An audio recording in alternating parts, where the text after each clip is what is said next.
Allopathy जो medicine होती हैं मतलब थोड़ा हार्मफुल होती हैं हमारी बॉडी के लिए, क्योंकि आपको मेडिसिन खानी होती हैं। सिवियर हेडेक के साथ कोई पेशेंट आ रहा है, the person can not get cure from homeopathy, उसको एलोपैथिक मेडिसिन लेनी ही पड़ेगी, because allopathy is a science. बड़ी बीमारियों का भी हेडेक एक बहुत इंडिकेटर होता है, लाइक ब्रेन रिलेटेड इश्यूज। कोई भी आप एनाल्जेसिक ले रहे हो तो it's going to cause kidney problems. Crocin जो कि पैरासिटामोल होती है, it's very harmful for the liver. Diabetes का पेशेंट होता है, कहा जाता है कि उस पेशेंट को हर 2-3 घंटे में कुछ ना कुछ खाना है। सडन जो डेथ्स होती हैं, एक इसका फैक्टर कहीं ना कहीं जेनेटिक भी होता है, like it's related, it runs in family. वो सबसे ज्यादा एक एडिक्शन खतरनाक सी होती है। और अभी देखो सब एज में है, ऐसा नहीं है कि सिर्फ यंगस्टर्स उससे प्रॉब्लम से जूझ रहे हैं।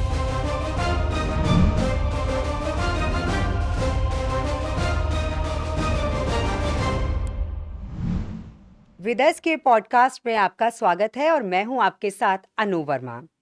आजकल हम देखते हैं कि हमारा लाइफस्टाइल चेंज हो चुका है, जिसकी वजह से हम कई बीमारियों की चपेट में आ रहे हैं, जैसे डायबिटीज़, थायराइड, हेयर फॉल और बहुत सारी skin problems.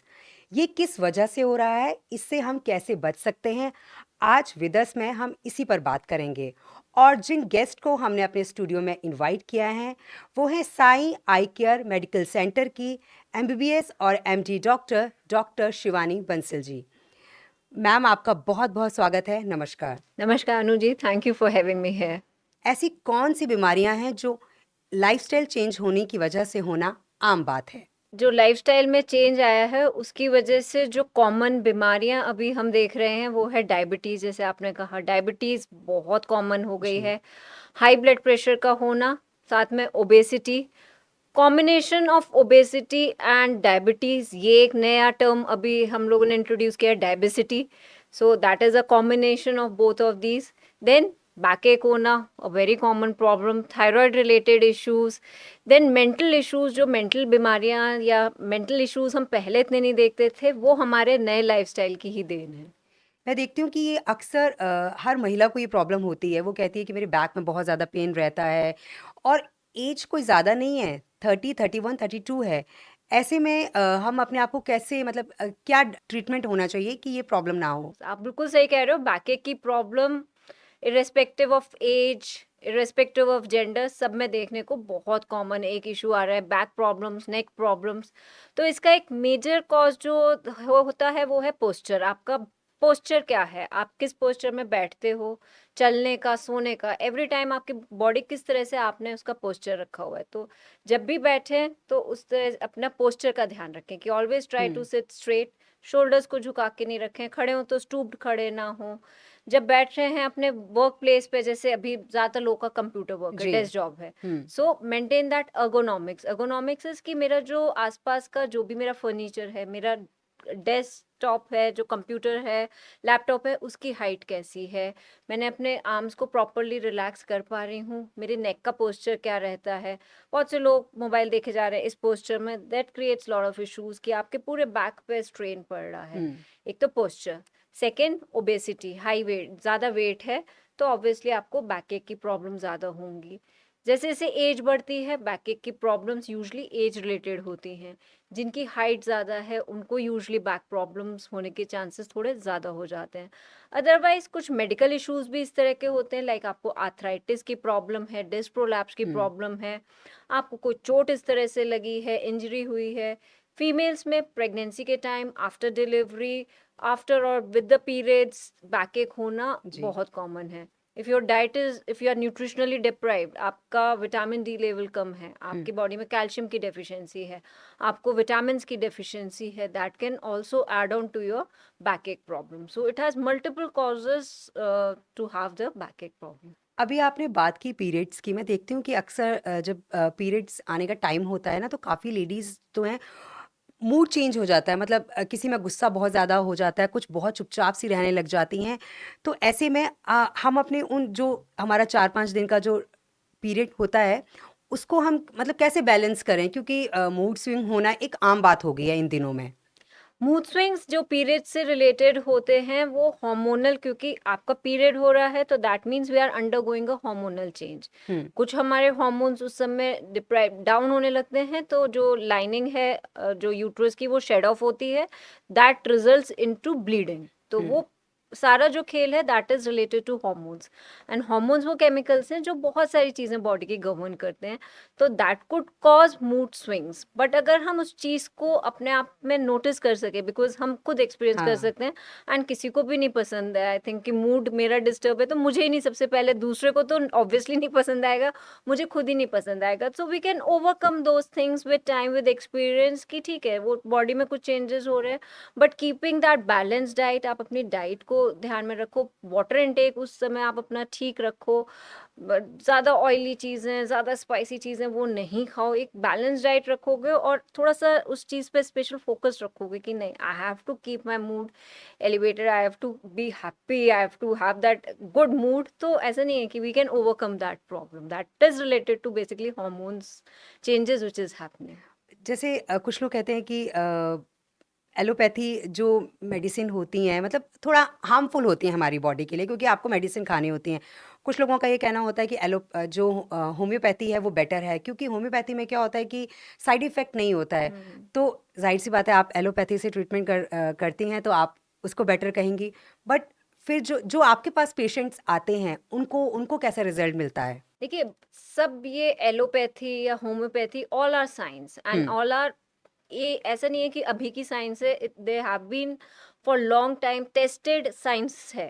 Hmm. Homeopathy is a science जो कि आपने जैसे कहा, it is like side effects homeopathy में कम है, but hmm. It's like it believes कि लाइक क्योर्स लाइक, वो उस तरह की दवाइयाँ देते हैं कि वो बॉडी में माइल्ड सिम्टम्स क्रिएट करके they try to cut it down के सिम्टम्स हो। हुँ। बट हर किसी के लिए होम्योपैथी नहीं हो सकती। लाइक फॉर एग्जाम्पल, अगर किसी को सिवियर हेडेक के साथ कोई पेशेंट आ रहा है, hmm. So I can not, the person can not get cure from homeopathy, उसको एलोपैथिक मेडिसिन लेनी ही पड़ेगी, because allopathy is a science जो कि इट बेसिस उसका है कि सिम्टम्स को वो पकड़ के, and it's a very modern science, it's evidence based science कि ये सिम्टम हो रहा है, ये लक्षण हो रहा है, इसका ये कॉज हो सकता है, दवाई दी, ठीक है, वो सिम्टम्स को क्योर कर लेगी। सो एक बहुत अच्छा डिमार्केशन है कि कई बीमारियां ऐसी हैं कि जो जिसका ट्रीटमेंट होम्योपैथी शायद नहीं कर सकती, दो मैं प्रैक्टिस नहीं करती हूँ, बट एलोपैथी में मैक्सिमम बीमारियों का ट्रीटमेंट है। साइड इफेक्ट जैसे आपने कहा, मे बी कुछ दवाइयों का, दैट आई एग्री कि हुँ। बहुत सारी दवाइयाँ को साइड इफेक्ट्स भी होते हैं, but then we have that, हमें पता है कि कहाँ कौन सी दवाई किस डोज में किस पर्टिकुलर पर्सन के लिए कैसे यूज करनी है, या किस दवाई के साथ हम क्या कॉम्बिनेशन दें कि उसके इफेक्ट से ज्यादा बेनिफिट मिले। इट्स ऑल अबाउट हैविंग कि पेशेंट को उसका बेनिफिट हम दे पाए, rather than the side effects, कि साइड इफेक्ट मिनिमाइज कर पाए। जी। साइड इफेक्ट होगा, नो हुँ। डाउट, कुछ ना कुछ होगा, ऐसे हुँ। मैं भी नहीं मना कर सकती, कुछ ना कुछ साइड इफेक्ट्स होंगे, बट दैट कैन बी अच्छा डॉक्टर वही है जो इस तरह का प्रिस्क्रिप्शन क्रिएट कर सके कि साइड इफेक्ट्स कम से कम हो, उसका बेनिफिट पेशेंट को, पर्सन को ज्यादा मिल पाए। हम एक और चीज़ देखते हैं, सर दर्द। अक्सर लोगों को सर दर्द होता है, लोग दवाई ले लेते हैं, क्रोसिन ले ली या और जो दवाइयाँ हैं वो ले ली, क्योंकि वो बर्दाश्त नहीं कर पाते हैं और हम्म। वो एक हैबिट हो जाती है आपकी। आपको सर दर्द हुआ, अब आपने क्रोसिन ले ली और वो ठीक हो ठीक गया। हो। तो ये हमारी खुद की हेल्थ के लिए कितना सही है? क्योंकि बहुत से लोग मेरी इस बात से एग्री होंगे कि उनको ज़रा-सा भी सर दर्द हुआ मतलब वो बर्दाश्त नहीं कर पाते हैं और वो दवाइयाँ ले लेते हैं और फिर उनको लगता है कि अब दवाई ले ली है, अब ठीक हो जाएँगे, अब थोड़ा रिलीफ़ मिलेगा। दवाई लेना जस्ट एक उसका क्योर तो नहीं है, या इट्स नॉट, आप पहले उसका रीजन ट्राई करो फाइंड आउट करने के लिए, वो शायद आपका डॉक्टर ही एक हेल्प कर पाएंगे कि क्या कारण क्या है हेडेक होने का। बिकॉज जो अभी headache, again it's a very very common problem which we face in OPD में, बहुत से पेशेंट्स आते हैं हेडेक के। हुँ। सो एक होता है कि रूटीन में आपको हेडेक हो रहा है, तो may be it's tension headache, some आपके टेंशन हेडेक, लाइक आप ओवरथिंक भी कर रहे हो, या आपके कुछ मसल्स में इस तरह के यहाँ प्रॉब्लम्स है, आपकी नेक में इश्यूज हैं, वो हेडेक क्रिएट करेगा। Then you can have migraine, तो माइग्रेन है, टेंशन हेडेक है, या आपकी आईज, अगर आपकी वीक आईज की मसल वीक है, या आपकी हुँ। विजन कम है, आपकी विजुअल एक्विटी कम है, तो आपको हेडेक हो सकता है। आपको साइनोसाइटिस की प्रॉब्लम है, आपको बहुत टाइम से कोल्ड रहता है, आपकी नाक ब्लॉक रहती है, तो हेडेक हो सकता है। उसके अलावा और भी बड़ी बीमारियों का भी हेडेक एक बहुत इंडिकेटर होता है लाइक ब्रेन रिलेटेड इश्यूज. जी you can have bigger diseases in the brain like brain tumours, या आपको कभी हेड इंजरी हुई है. हम्म सो एग्जैक्टली उसका कॉज क्या है? अगर if it's a cause which is treatable, जिसको हम प्राइमरी हेडेक करते हैं, कि जिसको आप कॉमन दवाइयाँ दे के कंट्रोल में रख सकते हो, तो इट्स वेल एंड गुड. और अगर कुछ बहुत सीरियस कॉज है तो आपको उसका ट्रीटमेंट अलग तरह से लेना पड़ेगा. But yes, over the counter medication खा लेना, जैसे आपने कहा क्रोसिन हाँ हुआ जी या डिस्प्रिन हुआ. बहुत एड्स भी आता था सैरिडॉन का, हमने ऐड बहुत हम्म कॉमनली सुना है, एक सर दर्द में सैरिडॉन, सैरिडॉन की गोली. हाँ So that should be completely avoided. No consumption of over-the-counter medicine drugs. OTCs have to be completely avoided. जो होते हैं, consult your doctor, consult your physician, get to know कि उसका problem मतलब क्या cause क्या है. Go to that cause. अगर आप cause पता हम लगा पा रहे हैं कि मे बी मैं जिस रात सोती नहीं हूँ, मेरी नींद डिस्टर्ब रहती है, मुझे headache होता है, so treat that. अच्छे से नींद लो, आपका सिर दर्द खुद ठीक हो जाएगा. आप ओवर थिंक करते हो, आपको हेडेक हो रहा है, ट्रीट दैट थिंग. आप ओवर थिंकिंग को अवॉइड करो. तो try to find out the causes of the things and then treat. Then it's always more beneficial to the particular person. जो आपके ओपीडी में पेशेंट आते हैं, मैं आपसे जानना चाहूँगी कि उसमें जो सर दर्द के पेशेंट्स होते हैं, हेडेक के जो पेशेंट्स आपके पास आते हैं, उसमें लेडीज़ ज़्यादा होती हैं या जेंट्स ज़्यादा होते हैं I think more common in females, females में? Because migraine and all this tension, they are more common in females. ये सवाल मैंने आपसे इसलिए पूछा क्योंकि मैं किसी एक ऐसी शख्स को जानती हूँ, जब मैंने उनसे बात की तो वो मुझे कहती हैं कि हर रोज़ मेरे सर में दर्द होता है और मैं हर रोज़ क्रोसिन या फिर ये डिस्प्रिन वगैरह ये खाती हूँ, और आप मानोगे नहीं कि वो कहती हैं कि जब तक मैं ये नहीं खाती हूँ मेरा सर दर्द ठीक नहीं होता है, और मैं दिन में ना जाने कितनी बार खा लेती हूँ, और मैं उनको हमेशा ये कहती हूँ कि ये आपकी किडनी को भी इफ़ेक्ट कर सकते हैं, पर वो डेफिनेटली. नहीं मानती हैं। तो अब मैं यहाँ आपसे जानना चाहूँगी कि उनकी तरह बहुत सी ऐसी पेशेंट्स होंगी क्योंकि उनको अपने घर की बड़ी सारी टेंशन्स हैं शायद। तो जो और भी बहुत सारी लेडीज़ हैं जो ऐसा करती हैं, क्योंकि सब जानते हैं कि अगर सर में दर्द हुआ है तो जाओ केमिस्ट की शॉप पे जाओ, डिस्प्रिन ले आओ और खा लो। आप उन सब लेडीज़ को क्या कहना चाहेंगी? क्या कुछ कोई एक्सरसाइज़ है या कुछ डाइट में कुछ ऐसा शामिल करें कि ये दवाई उन्हें ना खानी पड़े? सबसे पहले तो आप जो, जैसे मैं पहले भी कहा, कि ट्राई टू फाइंड आउट कि किस वजह से हेडेक हो रहा है. अब आप, ठीक है, काम सबको करने होते हैं लाइफ में, आई थिंक सबके कुछ ना कुछ स्ट्रेस होते हैं. इट्स नथिंग लाइक कि किसी की भी life perfect. I hmm, think आज के टाइम पे no one is perfect, nothing is perfect. Flaws या उस तरह के स्ट्रेस हर जगह हैं. जी। So try to manage those things rather than getting indulge कि आप सोचे जा रहे हो, सोचे जा रहे हो. Try to be more solution oriented, कि अगर लाइफ में प्रॉब्लम्स है, it's okay, try to be more solution oriented. And problem लगातार हेडेक हो रहा है, दवाई खाते रहना कोई सोल्यूशन नहीं है. किडनी प्रॉब्लम्स, जैसे आपने भी कहा, हुँ, किडनी कोई भी आप एनाल्जेसिक ले रहे हो तो it's going to cause kidney problems. Crocin जो कि पैरासिटामोल होती है, it's very harmful for the liver. आप पढ़ोगे कि किडनी के लिए तो भी रिलेटिवली सेफ है, बट हुँ। लिवर के लिए इट्स प्रॉब्लमैटिक, तो वो लेना कोई सोल्यूशन नहीं है. सो इट्स बेटर कि आप अपने डॉक्टर से कंसल्ट करें, आप फिजिशियन के पास जाएं, उनसे कंसल्ट करें. ट्राई टू फाइंड आउट कि ऐसा मैं क्या कर सकती हूँ. साइकेट्रिस्ट की जरूरत है, go to a psychiatrist, go to a psychotherapist. Whatever is like a physician can very well guide you कि आपको एक्चुअली आपकी प्रॉपर गाइडेंस या प्रॉपर ट्रीटमेंट आपका कहाँ से मिल सकता है. देन अपनी डाइट में आप पानी का बहुत ध्यान रखो कि water intake should hmm. Be very good. पानी का इंटेक जहाँ कम है, that itself can cause headache. Then your neck कुछ रिलेटेड इश्यूज तो नहीं है, बिकॉज आप अगर नेक लाइक फीमेल्स का क्या होता है, बहुत देर तक, जैसे मैं सुनती हूँ कि लोग, लगता भी है रसोई में आप कुछ भी काम हुँ, कर रहे हुँ, हो तो एक हुँ। डेढ़ घंटा तो ऐसे ही लग जाता है, तो आप बहुत देर तक नेक एक पोजीशन में हो. उसके बाद आपके पास खाली टाइम है, आप बहुत देर तक मोबाइल देख रहे हो या पढ़ाई हुँ। लिखाई का काम कर रहे हो, तो your neck should not B problematic, कि अगर नेक मसल्स में स्पाज्म है, वो सीधे आपको डायरेक्ट हेडेक करेगी. सो छोटी छोटी इन चीज़ों का ध्यान रखेंगे. अपनी आइज़ को time to time get your vision check. जैसे जैसे हम बड़े होते हैं, दूर की विजन कमज़ोर हुँ। होना, या फिर उसके बाद आफ्टर 40 ईयर्स पास की नज़र कमज़ोर हो जाना, बड़े लोगों में कैटरैक्ट होना, तो बहुत सारे आई इशूज़ भी होते हैं कि जो कि हमें हेडेक की तरह प्रेजेंट करते हैं. सो वो तो आप डॉक्टर के पास जाके ही शायद पता लगा सकते हो कि एक्चुअली रीज़न क्या है, और फिर उसका ट्रीटमेंट करवाओ. कुछ लोग ऐसे होते हैं ज़रा-सा भी सर नीचे नहीं झुका पाते हैं क्योंकि वो कहते हैं मुझे सर्वाइकल है। हम्म. तो क्या सर्वाइकल का ट्रीटमेंट क्या सिर्फ़ मतलब आपको भारी-भरकम दवाइयाँ ही खानी पड़ेंगी या फिर कुछ एक्सरसाइज़ हैं या कुछ वही कि कुछ आप अपना डेली रूटीन चेंज करें ताकि आप ठीक हो सकें? या आपको एक पर्टिकुलर दवाई तो लेनी ही पड़ेगी, क्योंकि एलोपैथ में अगर ट्रीटमेंट करवा रहे हैं तो दवाइयाँ तो आपको खानी पड़ेंगी। हाँ, एलोपैथी में आप ट्रीटमेंट कर रहे हो तो दवाई खानी पड़ेगी, लेकिन ऐसा भी नहीं है। दवाई के साथ-साथ नेक, अब अगेन सर्वाइकल जो हम टर्म यूज़ करते हैं, 2 चीज़ें हैं उसमें मेन। एक तो हमारी बोन्स जो वर्टिब्री होती है, जो हमारे जो रीढ़ की हड्डी कहते हैं, जो सर्वाइकल वर्टिब्री है, उसकी प्रॉब्लम है। उसके बीच से हमारी नर्व्स निकलती हैं, तो अगर नर्व पे कंप्रेशन है तो उसका ट्रीटमेंट अलग है। दैट इज सर्वाइकल स्पॉन्डिलोसिस जो एक टर्म होता है, that is mainly a degenerative disease जो कि बोन रिलेटेड है। हम्म।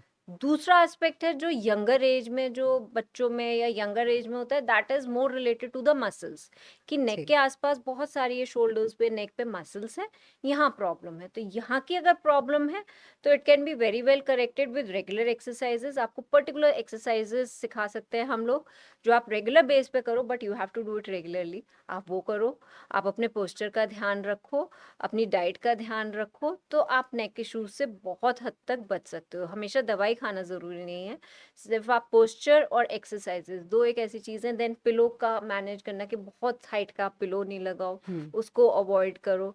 बहुत देर तक एक सेम पोस्चर में नहीं मेंटेन करो। Change your posture after every 45 minutes, 1 घंटे के बाद अपना थोड़ा नेक मूवमेंट करना, शोल्डर मूवमेंट करना, अपना थोड़ा स्ट्रेचिंग करना।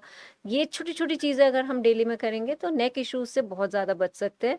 बट हाँ, अगर कुछ उस तरह के मेडिकल रिलेटेड इश्यूज हैं, लाइक स्पॉन्डिलोसिस, जहाँ एक्चुअली हमारी बोन या नर्व पे प्रॉब्लम आ रही है, so that is entirely different, that is entirely different treatment. उसके लिए फिर हमें ऑब्वियसली डॉक्टर के पास ही जाके उसका ट्रीटमेंट कराना पड़ेगा। मैं यहाँ आपसे जानना चाहती हूँ कि जो डायबिटीज़ का पेशेंट होता है, कहा जाता है कि उस पेशेंट को हर 2-3 घंटे में कुछ ना कुछ खाना है। क्यों?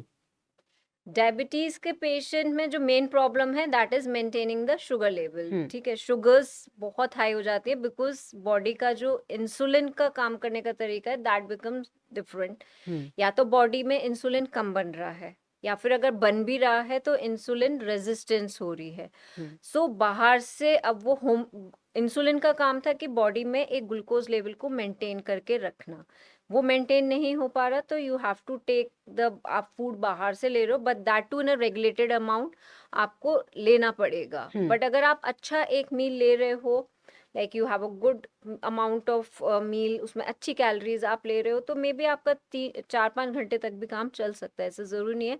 बट हाँ, यूजुअली पेशेंट्स को एक डिप आने लगती है, बिकॉज मेडिसिन भी ले रहे हैं। तो हम्म। मेडिसिन, टैबलेट, इंसुलिन आप जो भी ले रहे हो डाइट के साथ, after 3 hours they can be little dip. तो वी यूजुअली रिकमेंड कि आप जो 2 मेजर मील्स हैं उसके बीच में एक छोटा सा मील ऐड कर लो। जी। लाइक अगर आपने ब्रेकफास्ट अराउंड 8-9 करते हो, तो around 11 to 12 take a small meal. Maybe आप कोई छोटा सा फ्रूट कैरी करो, फ्रूट ले लो, या फिर कुछ हल्का सा कुछ ड्रिंक ले लो, या मखाने ले लो, भुने हम्म। चने ले लो, कुछ आमंड्स ले लो, हल्का सा एक मील। एंड सिमिलरली फिर आपने प्रॉपर एक लंच किया, लंच और डिनर के बीच में जो गैप आ रहा है, वहाँ पे भी आप you have to include some small thing like a vegetable juice, hmm. और सम ग्रीन टी, और सम चने मुरमुरे, और मखाने, something healthy which can be included there also, because glucose homeostasis या glucose जो बैलेंस मेंटेन करने का, that gets impaired डायबिटीज में, वही प्रॉब्लम हो जाती है। तो उसको एक मेंटेन करने के लिए वी रिकमेंड कि have mid meals also. Shivani ji, हम देखते हैं कि ओबेसिटी यानी मोटापा एक आम बात है। आजकल हम देखते हैं कि जो 7-8 साल का बच्चा है वो भी, मतलब हम कहते हैं कि हेल्दी है, पर वो पेरेंट्स कहते हैं कि भई खाते पीते घर का है, बट वो खाते पीते घर का नहीं है, वो उसको एक बीमारी है, जो कई बार पेरेंट्स समझ नहीं पाते हैं। तो कैसे हम अपने इस मोटापे को कंट्रोल में करें? ओबेसिटी मतलब बॉडी वेट एक पर्टिकुलर उससे ज़्यादा होना, हुँ। अगेन बहुत कॉमन प्रॉब्लम है, बच्चों में भी बहुत ज़्यादा देख रहे हैं। और इसका मेन कल्प्रिट तो हमारा लाइफस्टाइल ही है, हम कि हुँ। खाना पीना कैसे खा रहे हैं। बच्चों में भी अभी देखें, इट्स सो कॉमन, चिप्स खाना, तरह तरह के पैकेट फूड खाना, प्रोसेस्ड फूड्स खाना, इतना ज़्यादा कॉमन हो गया है इस समय। बच्चों को मतलब रूटीन में जो माएँ घर में खाना बनाती हैं वो कम पसंद आता है। अवेलेबिलिटी ऑफ फूड बहुत ईज़ी है, बहुत सारे ऑप्शंस हैं, कार्टून चैनल्स पे देखो, मैं देखती हूँ वो कमाता है, बीच में एड ज्यादा आते हैं, हाँ दैट इज जी। सो, बच्चों को इतने अट्रैक्टिव होते हैं, मम्मा ये चाहिए वो चाहिए, because that is so attractive. बेचारे यंग बच्चे, छोटे से बच्चे, हम्म। उनको इस तरह से कमर्शियल एड्स, आई थिंक सबसे ज्यादा तो उस पे एक वो लगना चाहिए कि इतने ज्यादा कमर्शियल्स नहीं आने चाहिए। खाना पीना first thing. Second is activity, physical activity बहुत कम हो गई सबकी। बच्चे भी majority of the time sitting हैं, बड़े लोग, ऑफिस गोअर्स, फीमेल्स, हम लोग जो घर में जो लोग अपने रहते हैं, मशीन से काम हो रहा है। So the life style has become so urbanise, so motorise, कि ज़्यादातर चीज़ें जो हो रही है वो घर की मशीन्स कर रही हैं, या स्कूल्स में भी हम्म। बच्चे बैठे हैं, ऑफिस में ऑफिस गोअर्स जो हैं मैक्सिमम आर, जो भी एमएनसीज में काम कर रहे हैं, they are doing just the desk job, तो फिजिकल एक्टिविटी कम हो गई। प्लस हम लोग की जो है, हम लोग थोड़ा जेनेटिकली भी प्रीडिस्पोज्ड हैं, सारा दोष एनवायरनमेंट का तो है ही हम्म। प्रॉब्लम, लेकिन कहीं ना कहीं जो हमारा जेनेटिक मेकअप है, that is also, we are predispose to have that obesity. Hmm. So ये, और then stress adds to it. अगर आप बहुत स्ट्रेसफुल हो, और स्ट्रेस अभी एक ऐसी चीज़ है जो बच्चों में भी, बच्चों की एक अपनी दुनिया है जिसके अलग स्ट्रेस है। जी। सो स्ट्रेस होना बच्चों में, बड़ों में, that again adds so much to the obesity. जब आपके पास भी ओबेसिटी के पेशेंट्स आते होंगे, खासकर कौन सी एज ग्रुप के ज़्यादा आते हैं? मेरे पास तो खैर, because I am physician, I usually deal with the adult, 17 years plus के लोग मेरे पास ज़्यादा आते हैं। सो बट बच्चे भी आते हैं, but obesity is a very common thing, irrespective of the age, हर किसी में, irrespective of their profession. Obesity एक ऐसी चीज़ है जो बहुत कॉमन दिखती है अभी। तो पहले आई थिंक हम लोग जो लोअर सोशल क्लास के लोग हैं, उनमें ओबेसिटी इतनी नहीं देखते थे, बट दीज डेज आप लोग भी ध्यान दोगे तो ट्रंकल ओबेसिटी, खासतौर से पेट के जी। आसपास फैट जमा होना, hmm. That has become a very common thing. कि कोई लेबर भी है, कोई रिक्शा पुलर भी है, सब्जी वाले भैया भी आते हैं, उनको मैं देखूँ यार इनको भी प्रॉब्लम हो रही है, लाइक ये तो दिन भर घूम रहे हैं, हाँ। फिर क्यों ऐसी प्रॉब्लम्स हो रही हैं? सो आई थिंक वो कहीं ना कहीं हमारे फूड, जिस तरह से हमारा लाइफस्टाइल चेंज हुआ है, हम मेनली कार्बोहाइड्रेट्स खा रहे हैं, ऑयल जिस तरह का कंज्यूम कर रहे हैं, the oils add to it, like refined oil, उस तरह के क्वालिटी के फूड खाना, rich carbohydrate food, processed food लेना इजीली। आपको यूजली जो हेल्दी फूड है दैट इज कॉस्टलियर। आप जाओगे बाजार में, आपको एक बर्गर सस्ता मिल जाएगा, आप अगर कुछ और बेटर चीज़ हम्म। लेना चाहोगे, healthier option, that will be costlier. आप ब्राउन ब्रेड का अगर उसको कहोगे "भैया, मुझे सैंडविच दे दो, या I go to Subway, I have to pay more, a burger will cost me less, but उसका हम्म। आपने हमने कैलोरीज ध्यान दिया कि how much calories plus the type of fat it had a very bad quality of fat. उसको कहा गया कि इट्स ट्रांस फैट फ्री है, ये है वो है, but it all doesn't work. उसमें बहुत फैट है, उसमें केमिकल्स बने हुए हैं कि शेल्फ लाइफ जिस चीज़ की जितनी नहीं थी, उसको बढ़ाने के लिए हर चीज़ में फिर केमिकल्स डाले जा रहे हम्म। हैं, which is adding to that effect of obesity, and that is making us addictive to have that food repeatedly. बच्चों को चिप्स का, इसका एडिक्शन क्यों है? Because they are chemicals in that जो हमारे माइंड को उसके लिए एक एडिक्शन क्रिएट कर रहे हैं। सो दैट जी। Is the thing which is adding to the obesity so much. मैं देखती हूँ कि कुछ लोग ऐसे भी होते हैं जो एक हेल्दी लाइफस्टाइल जी रहे होते हैं, फिट हैं बिल्कुल, उनको उनका मतलब उनको कोई ओबेसिटी की कोई प्रॉब्लम नहीं है, एक हेल्दी लाइफस्टाइल जी रहे हैं, खुश हैं, बिंदास हैं। लेकिन अचानक से हम देखते हैं कि उनकी डेथ हो जाती है सडनली। वो मतलब लगता है कि यार ये बंदा तो इतना फिट था, हंसता खेलता था, मुस्कुराता था, जिम जाता था रेगुलर, फिर उसके साथ ऐसा क्यों हो गया? मतलब आप मुझे बताइए, क्योंकि बहुत से फिल्म स्टार्स के बारे में भी हम ये सुनते हैं। हम्म। मे बी हम, जैसे आप फिल्म स्टार्स की बात करो या अपनी रोजमर्रा की जी। लाइफ में देखें, तो कई बार हम्म। ऐसे एक्चुअली इंसिडेंट सुनने को मिलते हैं कि अरे सही था, इसको क्या हो गया। तो हार्ट डिजीजेस, सडन जो हार्ट जो डेथ्स होती है, सडन कार्डियक डेथ हम्म। या सडन जो डेथ्स होती हैं, एक इसका फैक्टर कहीं ना कहीं जेनेटिक भी होता है। Like it's related, it runs in family. Like अगर आपकी फैमिली हिस्ट्री बहुत स्ट्रांग है हम्म। हार्ट डिजीजेस होने की, तो वो एक मेजर कल्प्रिट होता है हार्ट डिजीजेस होने का। अगर बशर्ते आपका बाकी फैक्टर्स ठीक है, आपका लाइफस्टाइल अच्छा है, आप हेल्दी डाइट लेते हो, आप एक्सरसाइज करते हो, देन उसमें आपकी फैमिली हिस्ट्री बहुत इंपॉर्टेंट रोल प्ले करती है। देन आपका कोलेस्ट्रॉल, जो एक और फैक्टर इसके लिए होता है कि आपका बॉडी में कोलेस्ट्रॉल लेवल क्या है, that is a fat content. जो हमारे ब्लड में कोलेस्ट्रॉल की वैल्यूज होती हैं, उसमें भी बहुत सारे अलग अलग पैरामीटर्स होते हैं कोलेस्ट्रॉल का भी। सो कोलेस्ट्रॉल लेवल कैसा है, इफ समवन इज लुकिंग, बाहर से वो फिट है, उसका बॉडी मास इंडेक्स अच्छा है, आपको लग रहा है सब कुछ ठीक है, बट उसका कोलेस्ट्रॉल लेवल्स क्या है, that a very important factor to have to predispose you to a heart disease. Then we are not sure कि बाहर से कोई बहुत सब कुछ फिट लग रहा है, बट उसका एक्चुअली स्ट्रेस लेवल अंदर क्या वो स्ट्रेस में है, किसी इस तरह के कोई एडिक्शंस तो नहीं है, स्मोकिंग तो नहीं करते, या एक्सेस ऑफ अल्कोहल कंजम्पशन तो नहीं है, that adds to your heart diseases. So ये चीज़ें देखना बहुत इंपॉर्टेंट है. अच्छा, मॉर्निंग वॉक या फिर जिम जाना, इन दोनों में से बेटर क्या चीज़ है? इट डिपेंड्स कि आपको अपनी बॉडी आपकी किस टाइप की, आपका बॉडी हैबिट्स क्या है और आपकी क्या रिक्वायरमेंट है. Morning walk is a very mild intensity of exercise for maintenance, for simple thing, like आपकी बॉडी का भी एंड्योरेंस इतना नहीं है. इट इज़ वेरी डिफरेंट, मतलब ये चीज़ें बहुत कस्टमाइज्ड हैं कि अगर मैं किसी 70 ईयर के पेशेंट से मिल रही हूँ तो मैं उनसे ज़रूर ये कहूँगी, बाबूजी आप वॉक पे जाओ, आई वोंट एडवाइस कि आप जिम में जाओ. एक कोई हट्टा खट्टा 30-40 साल का कोई है तो आई से कि आपके अगर एंड्योरेंस अलाउ करती है तो आप ज़रूर जिम जाओ. That is something customised and everything has its own benefit. आप एक अच्छी मॉर्निंग वॉक ले रहे हो, अच्छे खुले में ले रहे हो, तो वो फिजिकल के साथ क्या आपकी मेंटल हेल्थ को भी बहुत एनहांस करेगी, इम्प्रूव करेगी, but gym is not going to add to your mental health. So दोनों के अपने बेनिफिट्स भी हैं, और कहाँ क्या देना है that is again customise, that is very personalise thing कि किसको क्या सूट करेगा, किस एज पे उसका बैकग्राउंड क्या है, उस हिसाब से वो चीज़ उसके लिए बेनिफिशियल या हार्मफुल हो जाती है. जब मैं सुबह वॉक पे जाती हूँ तो मैं देखती हूँ कि कान में लगे हुए होते हैं ईयरफोन, मतलब लगा के, चाहे वो लड़की है लड़का है, इवन जो अंकल लोग भी होते हैं वो भी अपना वॉक कर रहे होते हैं. क्या फ़ायदा है उस चीज़ का? मतलब आप वो चीज़ तो एंजॉय नहीं कर रहे हो ना, आपने दोनों कान अपने बंद कर दिए बंद हैं, कर दिए, बस वो गाने सुन रहे हैं और चले जा चले रहे जा हैं. रहे हैं. तो ये मतलब ये क्या सही है करना? नहीं, अगर एक्चुअली आप बाहर निकल रहे हो तो गेट कनेक्टेड. एक्चुअली हम लोग तो सब, human is a social being. आप बाहर निकल रहे हो, मॉर्निंग वॉक पे जा रहे हो, इट्स बेटर कि आप औरों से कनेक्ट हो, कुछ नहीं तो एनवायरनमेंट से तो एटलीस्ट कनेक्ट हो. आपने ईयरफोन लगाया, आपने एक तो अपने कानों का बिल्कुल, कान और ब्रेन आपका मेनली, तो अब आपका सारा फोकस तो उस पर जी. चला गया. तो I don't think it's a very good habit जो हमें करनी चाहिए कि रोज सुन रहे हो आप कुछ. आपको चलिए ठीक है, कभी कभी कुछ आपको इम्पोर्टेंट सुनना है, टाइम नहीं मिल रहा है, तो once in a while it's okay, but creating it a habit, no, it should not be, और इट ये शुड नॉट सिर्फ बी एनकरेज्ड.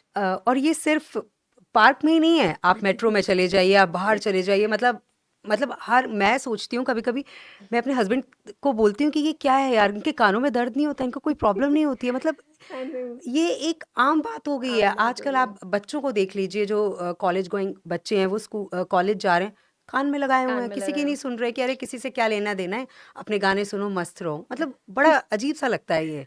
आई थिंक वो कहीं ना कहीं सोशल मीडिया की इतनी हाई इन्फ्लुएंस है. अभी मैं कहूँगी ये जो हमारी सोसाइटी हम क्रिएट कर रहे हैं, it's a very complex society create हो रही है, high tech, very technology based, very digital type of society, जहाँ लोगों का आपस का कनेक्शन कम होके, like we are more focusing कि हमारी सोशल मीडिया पे कितनी लाइक्स आई हैं, वो हमारे बिल्कुल. लिए ज़्यादा मैटर करती हैं कि मेरा आपस में या फ्रेंड्स में या मेरे फैमिली में कैसे रिलेशनशिप है.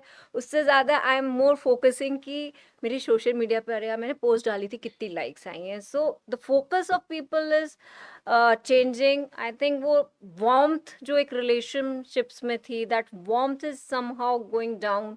मो ये सोशल मीडिया का जो बूम आया है, that is creating lot of toxicity. Like it's a era जो कि बहुत ज़्यादा अभी ये प्रॉब्लम्स का जो रीज़न, मतलब मुझे तो लगता है अभी हेल्थ में भी हमें सबसे ज़्यादा जो बात करनी चाहिए, that is about the digital detoxification. Because जो टॉक्सिफिकेशन हमें खाने से, बाकी एनवायरनमेंट से तो हम टॉक्सिन्स ले ही रहे हैं, बट जो डिजिटल टॉक्सिफिकेशन वो है वो सबसे ज़्यादा एक एडिक्शन. खतरनाक सी हो गई है. और अभी देखो सब एज में है, ऐसा नहीं है कि सिर्फ यंगस्टर्स उससे प्रॉब्लम से जूझ रहे हैं. घरों में चले जाओ, बड़े लोगों को देखो, कुछ काम नहीं है करने को, मोबाइल चल रहे हैं. बच्चे आते हैं, मम्मा फोन क्यों चाहिए, मैं बहुत काम कर लिया, मैंने बहुत पढ़ लिया, नाउ आई नीड फ़ोन, क्योंकि सारा बच्चों का सारा फ़ोकस वहाँ शिफ्ट हो गया, बाकी सब टॉयज़ चले गए अंदर, अब सारा काम कर रहा है वो फ़ोन। आया था बेचारा बात कराने के लिए, लोगों को कनेक्ट कराने के लिए, और मैं जी, कहती हूँ फ़ोन ज़्यादा स्मार्ट है, हम अनस्मार्ट हो गए, कहने को स्मार्टफ़ोन वो स्मार्टफ़ोन था, तो हमारी तो सारी स्मार्टनेस चली गई, जी, सारा उसने अपने कब्ज़े में करके रखा है, हम फ़ॉलो करते हैं उसे, उसको हम क्या यूज़ करेंगे, we are following everything, we are following Insta, we are following YouTube, we are followers of the social platform, जबकि वो हमारी यूटिलिटी के लिए बने थे, हमें जी। इन्फॉर्मेशन देने के लिए बने थे, हमारी अवेयरनेस बढ़ाने के लिए बने थे, बट समहाउ कुछ ऐसा शिफ्ट आया है ये इस समय जो हवा में इस समय digital toxification is the biggest thing which is going on. एक चीज़ मैं और देखती हूँ कि ऐसे में ना लोग डिप्रेशन और एंग्जायटी ये बहुत हो रही है बहुत लोगों को, कॉमन। क्योंकि हमारे पास कोई अपना है नहीं जिससे हम दिल की बात कर सकें। हमारे पास अगर कोई है तो वो है फ़ोन, क्योंकि हम फ़ोन के साथ ही पूरा दिन रहते हैं। तो जो आपके पास पेशेंट आते हैं डिप्रेशन के या फिर एंग्जायटी के, कैसे डील करती हैं आप उनके साथ? उसमें देखिए कल ही एक पेशेंट थी मेरे पास, उनके हस्बैंड ने कहा कि इनकी सबसे बड़ी प्रॉब्लम ये है कि ये बहुत न्यूज़ देखती हैं, और वो न्यूज़ सुन-सुन के लाइक कि शी इज़ लाइक कि सब कुछ खत्म हो जाएगा, हिंदू-मुस्लिम इतना ज़्यादा वो चल रहा है कि अच्छा। समहाउ शी इज़ वेरी बहुत टेरिफाइड थी। लाइक मैंने हुँ, उनसे पूछा कि आपको क्या प्रॉब्लम क्या है? तो उनके हस्बैंड ने मुझे बताया। सो उस केस में सबसे पहले the content which you are watching, which you are seeing, जो भी आप देख रहे हो, सुन रहे हो, पढ़ रहे हो, क्या कंटेंट क्या पढ़ रहे हो, क्या देख रहे हो? न्यूज़ क्या आता है अभी? कुछ भी अच्छा नहीं आता आई थिंक हुँ, न्यूज़ में, इट्स ऑल मतलब कहीं लड़ाई हो गई, कहीं अर्थक्वेक हो गया, कहीं बहुत बारिश हो हुँ, गई, पॉलिटिक्स में ये हो गया, दैट इज़ ऑल।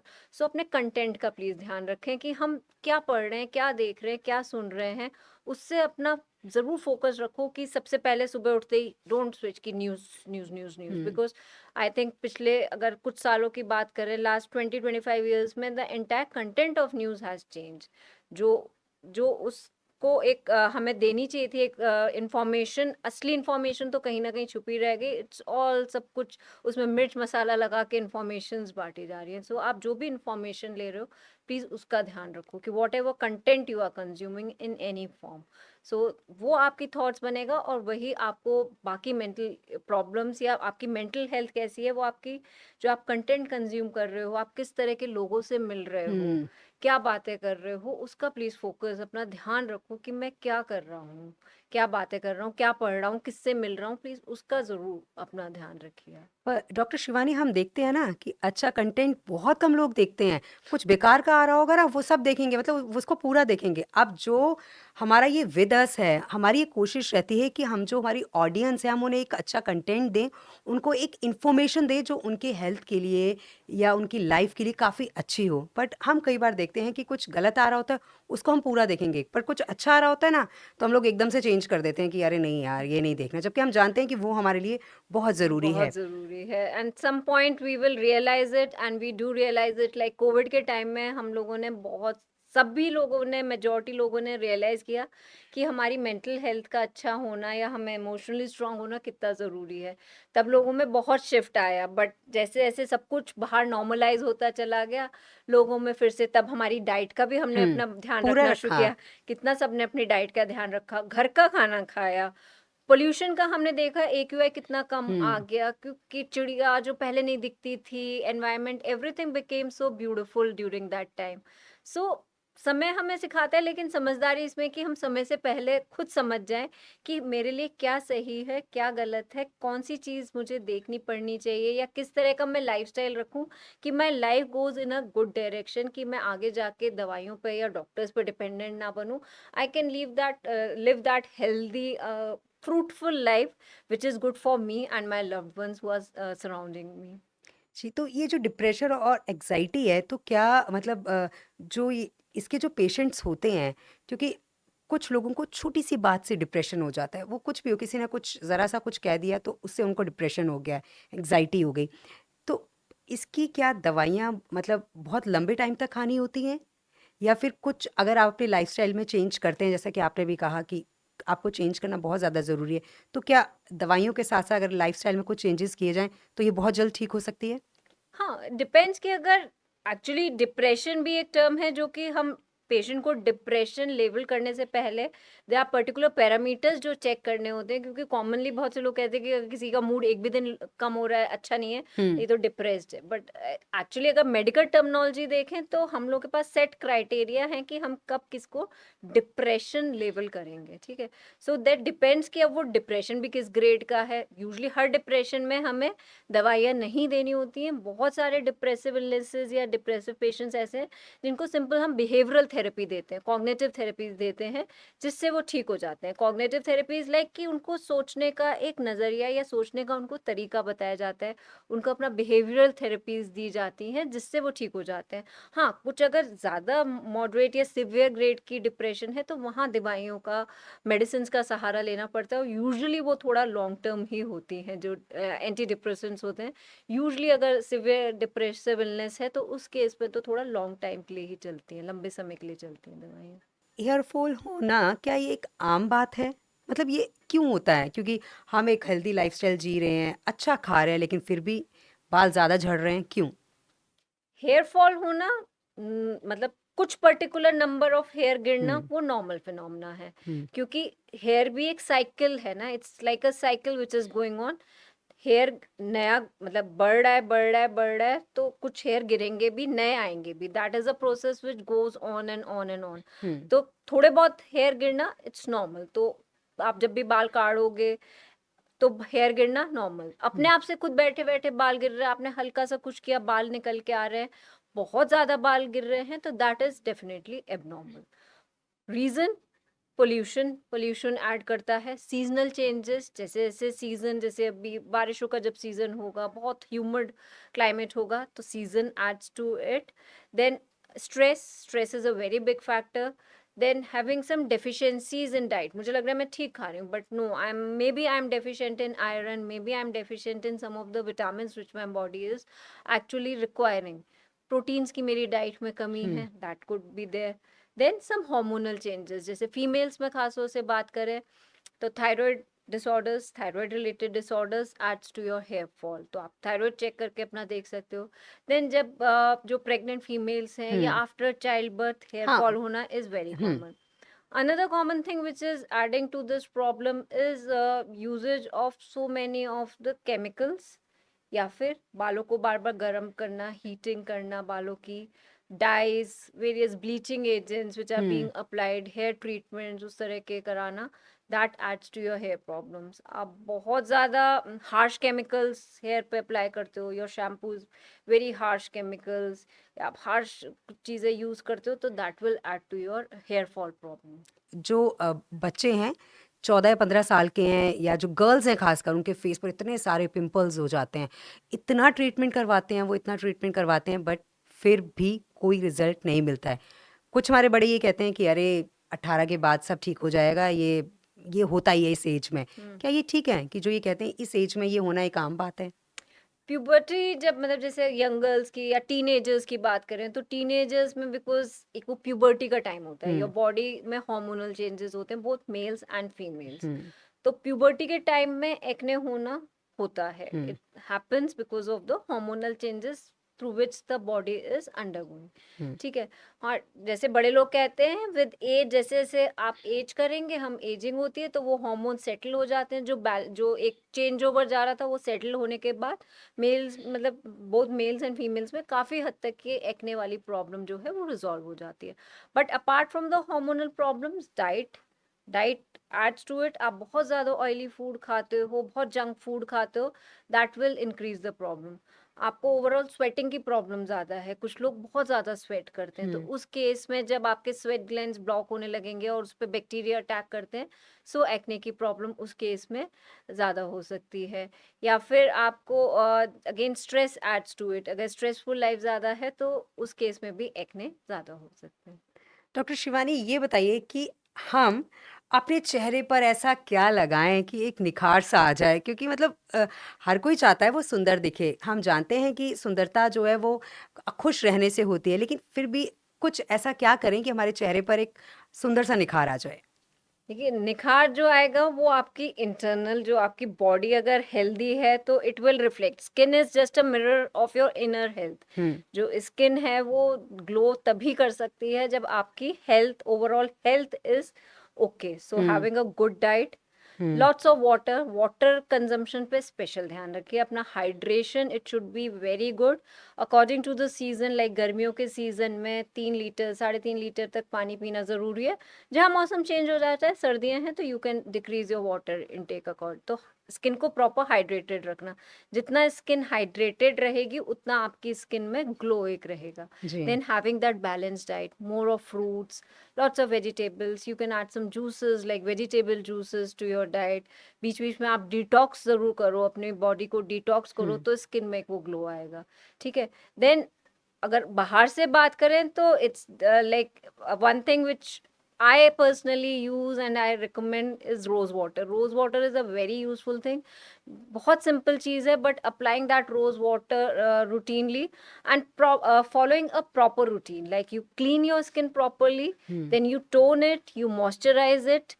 ये आप 3-4 procedures, and specially during night when you go to sleep, have a proper sleep hygiene in the form of skin care, your teeth hygiene, everything. A sleep hygiene should be maintained, क्योंकि आप जो sleep का time है, आप सोने से पहले कुछ पर्टिकुलर छोटी छोटी चीज़ें करके अगर सो रहे हो, तो जो रात को 6-8 घंटे जितना भी आप सो रहे हो, जो इस बॉडी में पूरे चेंजेस जो हो रहे हैं ना, सो वो आपको नेक्स्ट डे और आपकी पूरी लाइफ में ऐड हो रहे जी। हैं। सो आप अगर रात को ये सब करके सो रहे हो, आप अपनी स्किन को अच्छी सी प्रॉपर केयर दे के सो रहे हो, तो आप मॉर्निंग में खुद देखोगे, you will feel that skin में अच्छा वो है कि स्किन में आपके ग्लो भी ऐड होना शुरू हो जाएगा।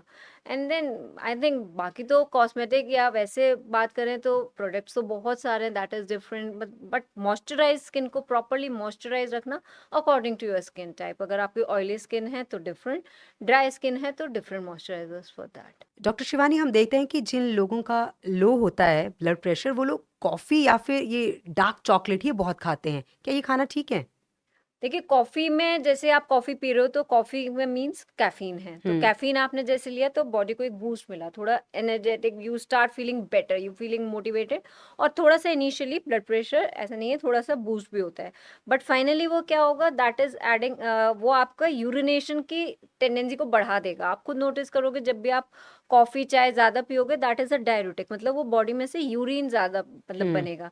तो इनफैक्ट अगर ओवरऑल देखें तो लॉस, विन से ज़्यादा हमारे फायदे से ज़्यादा नुकसान हुआ, कि थोड़ा इनिशियल तो ब्लड प्रेशर बढ़ा, बट यूरिन जाके वो सारा इफेक्ट काम डाउन हो गया। So coffee is not a good thing to consume when you have low blood pressure. Dark chocolates, yes, you can have in particular amount.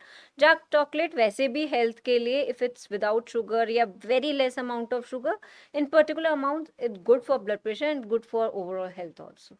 जी, तो बहुत-बहुत शुक्रिया doctor Shivani कि आप स्टूडियो में आई और वाक़ई आपने बहुत अच्छी इन्फॉर्मेशन हमें दी। बहुत-बहुत शुक्रिया। Thank you so much. Thank you so much for having me here. तो आज आपने ये जो पॉडकास्ट देखा, ये हो रहा था स्टूडियो कोहाट में। तो अगर आप भी इस तरह का पॉडकास्ट करवाना चाहते हैं, तो आप स्क्रीन के नीचे 2 नंबर देख रहे होंगे। आप इन पर कॉल कर सकते हैं और इन्फॉर्मेशन ले सकते हैं कि कैसे आप पॉडकास्ट करवा सकते हैं। अगर आप हमारे इस पॉडकास्ट में आना चाहते हैं, तो आप आ सकते हैं और इसके लिए भी आपको हमें कॉल करना होगा। और अगर आप देखते हैं कि आपके आसपास कोई एक ऐसा व्यक्ति है जो एक अच्छा काम कर रहा है, तो आप हमें डीएम करें, हम उन्हें अपने इस पॉडकास्ट में ज़रूर इनवाइट करेंगे। और हमारा ये जो विद अस जो चैनल है, उसे आप लाइक करें, शेयर करें और सब्सक्राइब करें। और इस विद अस में हम आपको ऐसी इन्फॉर्मेशन देते रहेंगे जो आपकी हेल्थ के लिए, आपकी फैमिली के लिए जानना बहुत ज़्यादा ज़रूरी है। बहुत-बहुत शुक्रिया हमारे साथ जुड़ने के लिए। नमस्कार।